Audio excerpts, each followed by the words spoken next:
Right now, let's talk more about royals and, well, you know, the less good stuff that is done by the royals. You know, basically anything done by Prince Andrew since he left the Falkland Islands. Let's talk to Norman Baker. He's author of And What Do You Do? What the Royal Family Don't Want You to Know. Former Lib Dem MP as well, of course.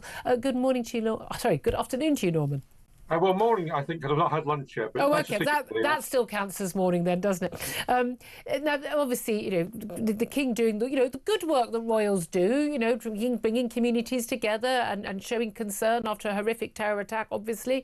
Although for me, rather less don't look back in anger and rather more action would be more important. But Prince Andrew's the man who's been in the news over the last few days. The latest set of revelations about him, accusations not just in the Virginia Giuffre's memoirs since her sad suicide earlier this year, but also emails he himself wrote to a senior member of the royal family staff, basically saying, I've asked my close protection officer to basically do something completely illegal and dig up some dirt on Virginia Giuffre and smear.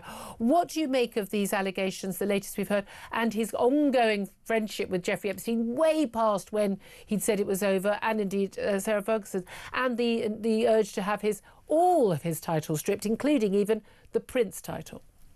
Well, the titles are almost a side issue, to be honest with you. I mean, the issue is he has behaved, in my view, immorally, as has his ex-wife, Sarah Ferguson, by maintaining relations with Epstein after he'd been convicted. And indeed, according to the Daily Mail, Sarah Ferguson was one of the first people to want to see him after he came out of prison. And took her daughters. I mean, would you take your daughters along to see a paedophile, which is what it came down to? I mean, absolutely shocking judgment on her part. Yeah. But I mean, look, Andrew's always looked after himself. He suffers from being a combination of arrogant, self-entitled, and not very intelligent. They're only the fatal combination of traits to have.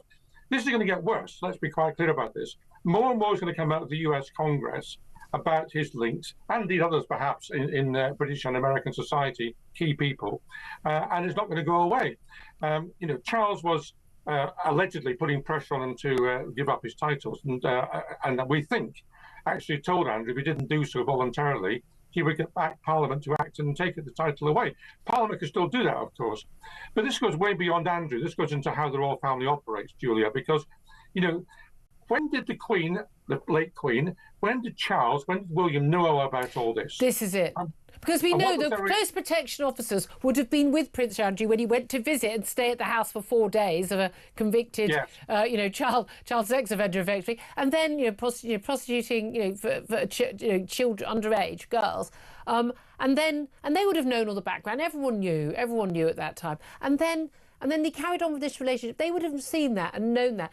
Yeah. Presumably, they would have told senior royal staff. Presumably, the royal staff would tell the senior royals, wouldn't they? Yes, they of course they knew. And the reaction of the royal family has been to cover the whole thing up as far as possible and hope it will all go away. And insofar it doesn't go away, to make it all a matter for Andrew, not a matter for them.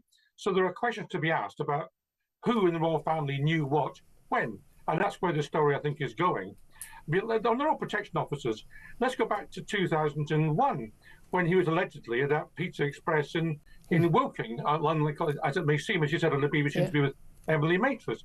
Well, look, he would have his royal protection officer with him that evening. Yeah. So why didn't the Metropolitan Police ask where that protection officer was? I tried to find out. I put a query into the Met and said, where was the protection officer on that evening? You keep your records very efficiently. Where was he? And they came back and said, we refuse to tell you. Yeah. Well, if you're investigating an incident with an allegation of someone who's a minor being trafficked for sex in this country, allegedly with Prince Andrew, then the first thing you do is find out where he was. Although, because I must stress, she was 17, she was over the age of consent, so legally, he isn't actually being accused of a crime in this country. And it is important to stress that, isn't it? What do you make talk about MPs? Now, you're a former MP, but the idea that MPs should spend any time bringing an act of Parliament to strip Prince Andrew. It's amazing. They can strip him of everything, say don't use it, can't take the Prince bit away without an act of Parliament. Should they do that, yes or no? Well, I think they should. And you need an act of Parliament to take away a peerage as well. And the House of Lords is full of people who've been in prison and are still in the Lords claiming expenses. Fair enough, Norman Baker. Thank you very much indeed. Well, no love there for royals at all, let alone Prince Andrew. Sam Armstrong? I'm not having the smear that the Queen definitely knew about this. I'm not having this, actually, because there is no evidence. Her staff would have known. Well, maybe not. Her senior staff would have known. I don't believe for a nanosecond they didn't. Maybe not. Look, Andrew was clearly a liar. We know that now. He was a sophisticated liar. It is not the job of bodyguards to go snitching on who they're protecting to their parents. In fact, they have to not do that. Otherwise, they can't protect them. Otherwise, the person will run off. But presumably they tell their senior. They tell their senior. Well, it is not meant to get back to the Queen. I'm certain the Queen would never have stood for even if any she of wouldn't this. have believed it anyway. And he wasn't accused of a crime. That's right. I don't believe it's really that the important Queen to stress that. Queen knew he had anything to do with this man until very, very late in the day. Thank you very much, Sam Armstrong. Great to have you join us throughout the show. Thank you for that.